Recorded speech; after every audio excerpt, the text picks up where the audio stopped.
After jumping off a yacht to swim, a group of friends suddenly realize that they forgot to put the ladder down and are trapped in open water. Will they be able to survive and climb back up?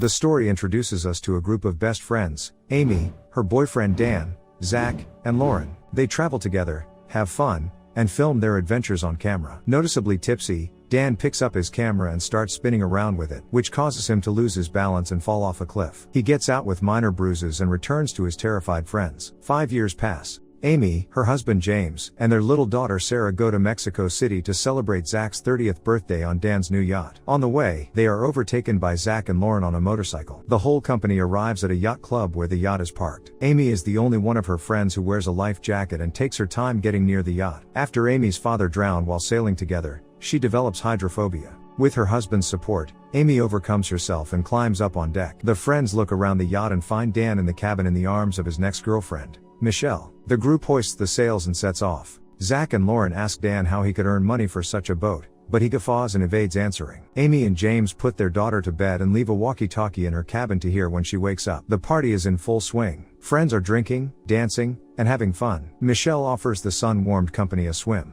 They happily accept and dive into the water. Amy stays on the boat with Dan, and they go to the cabin to check on baby Sarah. Dan confesses to his ex-lover that he wants kids, too, and regrets being such a jerk in the past. Amy is happy with her husband, so she shortens the awkward conversation and suggests Dan return to the deck. Overboard, the friends are enjoying themselves. Zach retrieves a seashell from the bottom of the sea and gives it to Lauren. Michelle flirts with James. Amy walks the deck with Dan and confesses that she hates her phobia and is afraid it will be passed on to Sarah. In a pampering fit, Dan grabs Amy in his arms and, without listening to her hysterical cries, jumps into the water with her. She begins to panic, and flashbacks from the day her father died flash before her eyes. The friends try to bring her to her senses, but their voices sound to her as if from afar. Suddenly, everyone realizes Dan didn't lower the ladder before jumping into the water. Only little Sarah is left on the boat, and all around them is the endless sea. James hums a lullaby to Amy to soothe his wife. The rest of the group tries to climb back onto the boat by kicking off the water. They fail because her sides are too high.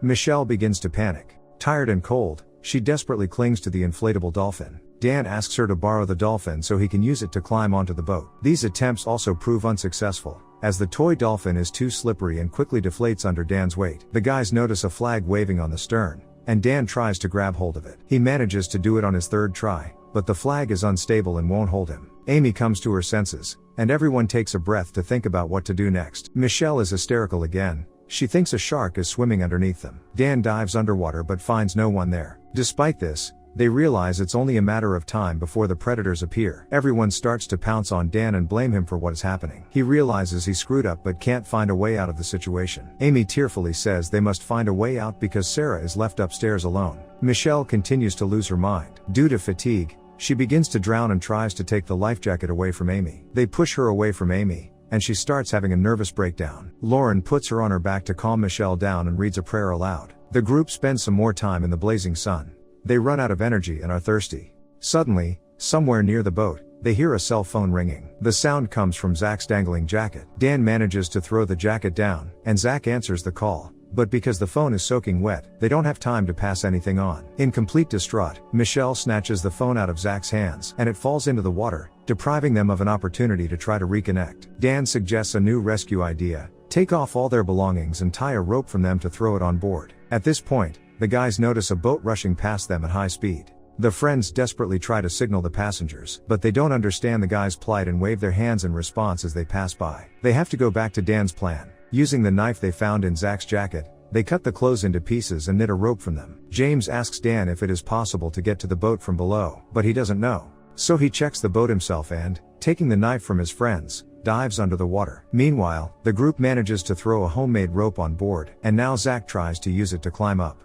This attempt also proves futile. The rope breaks, and Zach falls back into the water. James is also haunted by failure. During another dive, he accidentally loses the knife. To save the sinking knife, he swims too deep and hits the bottom of the boat during his ascent. James swims out, and Lauren examines him. Blood from his ear reveals that he has suffered a head injury and must get to a doctor immediately. This becomes the last straw for Zach, and he decides to resort to more drastic rescue methods. He takes a knife from James and starts punching through the side of the boat to use it to get upstairs. Dan rushes to his friend in hysterics and tries to stop him, as he doesn't want him to damage the boat. During the altercation, Dan accidentally stabs Zach in the stomach. The situation gets entirely out of hand. From the radio comes the hysterical crying of Sarah, who is already awake and not seeing her parents around. Because of the severe wound and lack of medical attention, Zach slowly and painfully dies. Michelle drifts away from the group and, finally losing her strength due to fatigue, goes down. Dan tries to save her but realizes it is too late. Grunting and panting, Zach tries to make a joke. He remembers their trip 5 years ago and wishes Dan had brought a camera this time. His last memory is of Lauren. He remembers how beautiful she was the last time they saw each other. After these words, Zach becomes silent, and his body goes limp right into Lauren's arms. She begins to sob hysterically. This time, James's nerves are fraying. He lashes out at Dan and accuses him of valuing the boat more than the lives of his friends. Amy tries to calm her husband down, but he is even angrier that his wife is defending her former lover. James's abrupt movements make him begin to vomit. Dan admits to his friends that he lied to them about the yacht and his financial situation. It turns out that Dan arbitrarily borrowed the yacht from his boss, from whom he works as an errand boy. He posed as the owner of the boat to lure beautiful girls like Michelle. He wanted to brag to his old friends about his luxurious life so they wouldn't guess he had never accomplished anything over the years. That's why he didn't want the knife Nix left on his yacht.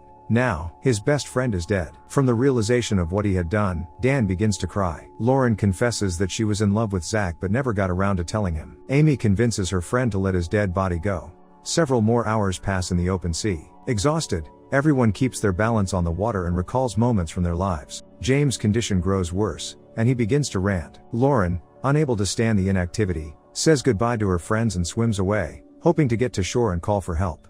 Little Sarah continues to cry. Amy tries to shout to her through the radio, but the baby does not calm down. She remembers Zach's idea of getting on board with a knife and is about to dive into the water to find it.